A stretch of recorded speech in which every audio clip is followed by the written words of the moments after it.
12 जनवरी 2024 को प्रधानमंत्री नरेंद्र मोदी ने भारत के सबसे लंबे करीब 22 किलोमीटर के समुद्री पुल का उद्घाटन किया था। क्या आपको पता है कि भारत अब इस पुल से भी 2 गुना लंबा और दुनिया के सबसे बड़े समुद्री पुलों को टक्कर देने वाला पुल बना रहा है? क्या आपको पता है कि भारत सरकार समुद्र पर एक ऐसा पुल बनाने की प्लानिंग कर रही है जिससे भारत और श्रीलंका सड़क मार्ग से जुड़ जाएंगे, यानी भारत और श्रीलंका के बीच एक अंतर्राष्ट्रीय समुद्री पुल बनने वाला है। द ड्राफ्ट में आज हम आपको समंदर पर बन रहे 2 ऐसे समुद्री पुलों के बारे में बताएंगे जिसके बारे में आपने कभी कल्पना भी नहीं की होगी। किसी ने सोचा नहीं होगा कि एक दिन भारत में समुद्र पर इतने लंबे लंबे पुल बनने लगेंगे। वीडियो की शुरुआत करें उससे पहले आपको बहुत बहुत धन्यवाद इसलिए क्योंकि आप हमारे वीडियोस को काफी पसंद कर रहे हैं। बड़ी संख्या में दर्शक हमें सुपर थैंक्स के जरिए फाइनेंशियल सपोर्ट भी कर रहे हैं। आप लोगों से अपील है कि आप ऐसे ही हमारे वीडियोस को देखते रहिए। चैनल सब्सक्राइब जरूर कीजिए। वीडियो कैसा लगा राय जरूर दीजिए।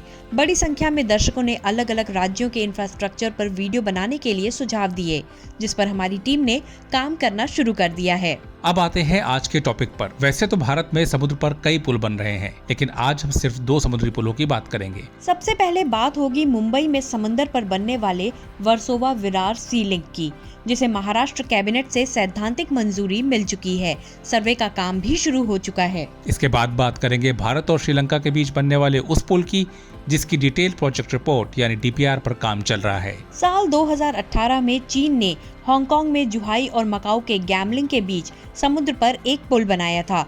9 साल में बना ये पुल 55 किलोमीटर लंबा है। समुद्र पर जब ये ब्रिज बनकर तैयार हुआ था तो भारत में लोग बातें करते थे, क्या हमारा देश कभी ऐसा कर पाएगा?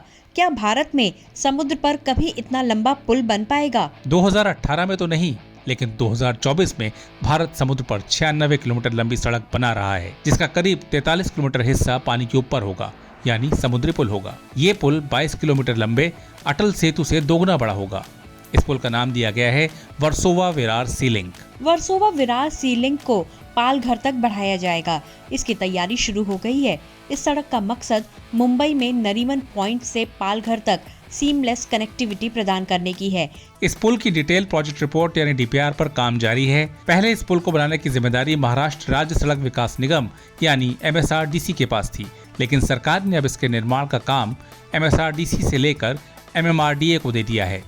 MMRDA जल्द ही प्रोजेक्ट रिपोर्ट तैयार करके इसके काम को शुरू करने वाला है। 43 किलोमीटर लंबे वर्सोवा विरार सी लिंक का काम 2024 में शुरू होगा, लेकिन इसकी प्लानिंग 2018 में ही हो गई थी। 2018 में तब के महाराष्ट्र के सीएम देवेंद्र फडणवीस ने इस समुद्री पुल की प्लानिंग कर ली थी। देवेंद्र फडणवीस का आइडिया था कि मुंबई के कोस्टल इलाके में समुद्र पर पुल और सुरंगों के जरिए ऐसी सड़क बनाई जाए कि कोस्टल इलाके यानी समुद्र से सटे इलाकों में ट्रैफिक जाम की स्थिति खत्म हो जाए। साल 2018 का ये प्लान आगे बढ़ता। उससे पहले 2019 में लोकसभा चुनाव आ गए, फिर महाराष्ट्र विधानसभा के चुनाव आ गए और सरकार बदल गई। नई सरकार ने इस पुल के निर्माण में बहुत रुचि नहीं दिखाई। तब की सरकार के इंटरेस्ट नहीं दिखाने के पीछे 2 बड़े कारण थे, जिनमें एक बड़ा कारण कोरोना था और दूसरा कारण फंडिंग की कमी। कोरोना के कारण पुराने प्रोजेक्ट अटके हुए थे, काम नहीं हो रहा था, तो नए प्रोजेक्ट के लिए फंडिंग कहां से होती? जापान जो पहले से MTHL यानी अटल सेतु में फंडिंग कर रहा था, वो काम में देरी के कारण रुचि नहीं दिखा रहा था। तब मान लिया गया कि ये प्रोजेक्ट ठंडे बस्ते में चला जाएगा। 2022 में महाराष्ट्र में सरकार बदल गई। इस बार देवेंद्र फडणवीस महाराष्ट्र के डिप्टी सीएम बने, लेकिन मुंबई के इंफ्रास्ट्रक्चर को बेहतर बनाने की उनकी प्लानिंग में कोई कमी नहीं आई। सबसे पहले सरकार ने MTHL यानी अटल सेतु के काम की स्पीड बढ़ाई। इस वर्ष 12 जनवरी 2024 को PM मोदी ने अटल सेतु का उद्घाटन किया था। इस बीच देवेंद्र फडणवीस 43 किलोमीटर लंबे समुद्री पुल वर्सोवा विरार सी लिंक की फंडिंग की कोशिश में लग गए। 2018 में जब पहली बार पुल के निर्माण की प्लानिंग हुई थी तो इसकी अनुमानित लागत करीब 30,000 करोड़ रुपए थी, लेकिन 2022 में जब फिर से इसका प्लान बना तो इसमें कई सुरंग, कनेक्टर, साइड रोड्स और अप्रोच रोड्स जोड़ दिए गए, जिससे इसकी लागत बढ़कर 63,000 करोड़ रुपए के करीब पहुंच गई। अब 63,000 करोड़ रुपए कोई मामूली रकम तो है नहीं। 2013-14 में भारतीय रेलवे का कुल बजट ही 63,000 करोड़ रुपए का था।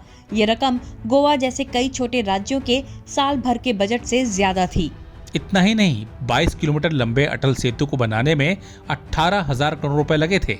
यानी 63,000 करोड़ में 3 से ज्यादा अटल सेतु जैसे समुद्री ब्रिज बन सकते हैं। यही नहीं, देश के सबसे अमीर नगर निगम यानी मुंबई को चलाने वाली बीएमसी का कुल बजट करीब 60,000 करोड़ रुपए का है। ऐसे में सवाल ये पैदा हुआ कि समुद्र पर 43 किलोमीटर लंबे पुल को बनाने के लिए 63,000 करोड़ रुपए कहां से आएंगे। ऐसा लगने लगा कि अभी इस पुल पर काम शुरू होना बहुत मुश्किल है।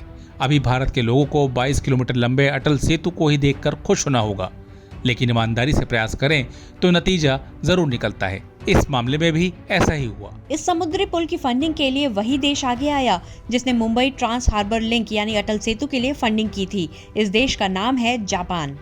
लेकिन पहले से ही बुलेट ट्रेन के लिए 1 लाख करोड़ रुपए की फंडिंग करने वाला जापान इस बार सीधे फंडिंग को तैयार नहीं हुआ। इसके लिए महाराष्ट्र के डिप्टी सीएम देवेंद्र फडणवीस अपनी सरकार के टॉप अधिकारियों की टीम के साथ जापान पहुंचे। जापान की सरकार और वहां के बैंक के अधिकारियों को प्रेजेंटेशन दिया। उनको समझाया कि इस पुल के बनने से भारत को कैसे फायदा होगा और इस पुल के बनने से जापान कैसे मुनाफा कमा सकता है। देवेंद्र फडणवीस ने जापान सरकार के साथ इन मीटिंग्स की तस्वीर सोशल मीडिया पर शेयर की। देवेंद्र फडणवीस ने सोशल मीडिया पर लिखा कि एक के बाद एक माइलस्टोन्स हासिल करने और जापान में हुई बैठकों के बाद चीजों को गति देना और आगे बढ़ाना महत्वपूर्ण है।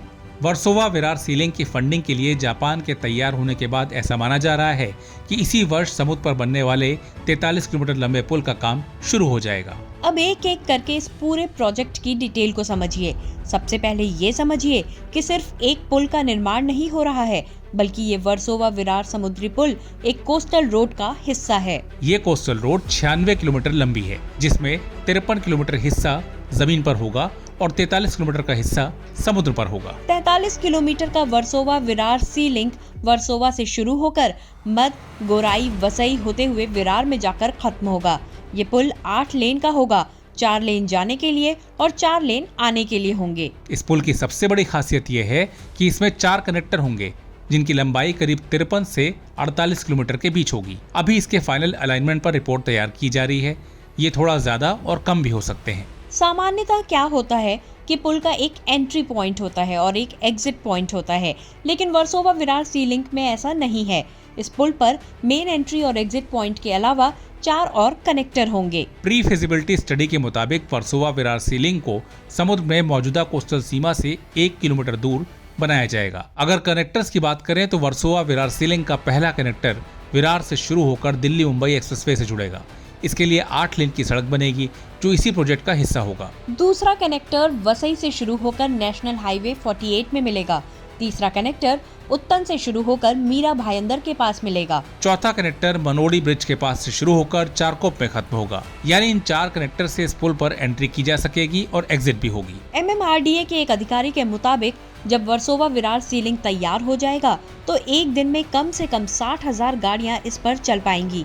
इससे एक दिन में 1,25,000 लोगों को फायदा होगा। अगर मौजूदा वक्त के हिसाब से देखें तो वर्सोवा विरार सी लिंक का टोल 1,000 रुपए तक हो सकता है। अब बात करते हैं एक अंतर्राष्ट्रीय समुद्री ब्रिज की, जो भारत और श्रीलंका के बीच बनने वाला है।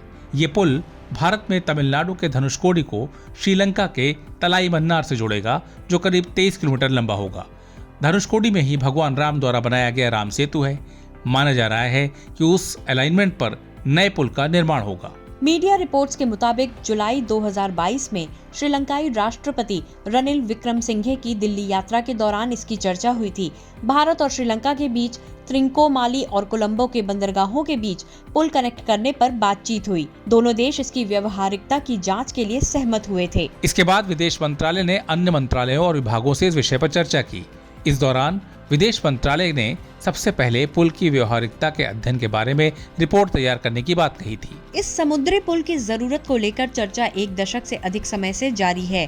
दिसंबर 2015 में केंद्रीय सड़क परिवहन मंत्री नितिन गडकरी ने राष्ट्रपति विक्रमसिंघे के साथ चर्चा के बाद एक सड़क सह रेल पुल के निर्माण की योजना की चर्चा की थी। वर्ष 2015 में सड़क परिवहन मंत्री नितिन गडकरी ने संसद में बताया था कि एशियाई विकास बैंक भारत और श्रीलंका के बीच रेल मार्ग बनाने की परियोजना के लिए वित्त सुविधा देने को तैयार हैं। तब दोनों देशों के बीच रेल टनल बनाने की बात हुई थी और इसकी लागत 24,000 करोड़ रुपए आने की बात भी कही गई थी। हालांकि उसके बाद इस बारे में कोई खास बात नहीं हुई। फिलहाल इस पुल के प्रोजेक्ट पर शुरुआती काम हो रहा है। इसके बनने में अभी काफी वक्त है। द ड्राफ्ट का ये एपिसोड आपको कैसा लगा हमें जरूर बताइए। आप किस मुद्दे पर वीडियो देखना चाहते हैं हमें कमेंट्स में लिखिए। अगर आपको हमारे चैनल का वीडियो अच्छा लगता है तो इसे सब्सक्राइब कीजिए और दोस्तों से सब्सक्राइब करने के लिए कहिए।